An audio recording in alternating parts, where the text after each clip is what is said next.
Et nous récoltons souvent la critique de l'opinion de manière injuste, qui pense que, par exemple, je prends comme ça un cas, lorsqu'on met quelqu'un en prison préventive en attendant son jugement et qu'après on le libère, on pense toujours qu'il y a une intervention de l'État. Madame, je peux vous le dire, devant Dieu, je ne suis intervenu dans aucun cas de ce pays pour demander l'arrestation ou la libération de quelqu'un. Jamais.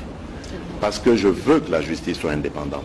Moi, je crois que nos institutions doivent toutes être libres d'exercer leur pouvoir sans qu'il y ait de contraintes venant de la hiérarchie ou de qui que ce soit. Et donc je pense ici que cette justice a besoin de réforme. Je viens de vous donner le cas de l'arrestation préventive. Sous d'autres cieux, on parle parfois de mise en examen. Pourquoi est-ce qu'on ne le voit pas ici? Au lieu d'arrêter quelqu'un et de le jeter comme ça en pâture dans l'opinion, faire quoi? Parce que dès qu'on arrête quelqu'un, pour le commun des Congolais, il est coupable. Il est coupable. Absolument. Et lorsqu'on le reverra demain dehors, on va dire il a corrompu.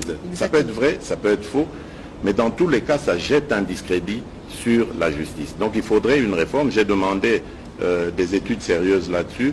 Je crois qu'elles sont même prêtes.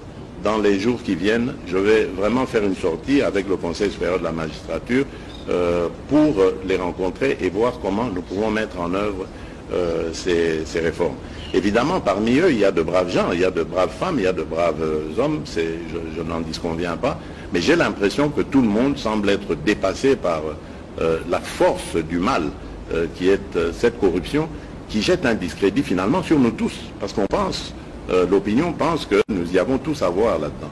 Et pourtant, je compte sur la justice, parce qu'il n'y a pas mieux qu'elle pour juguler les antivaleurs qui ont mis à mal notre économie, l'image du pays, etc. Et même pour les investisseurs, pour qu'ils viennent en toute assurance dans ce pays, ils doivent pouvoir compter sur une justice qui est impartiale, qui est objective.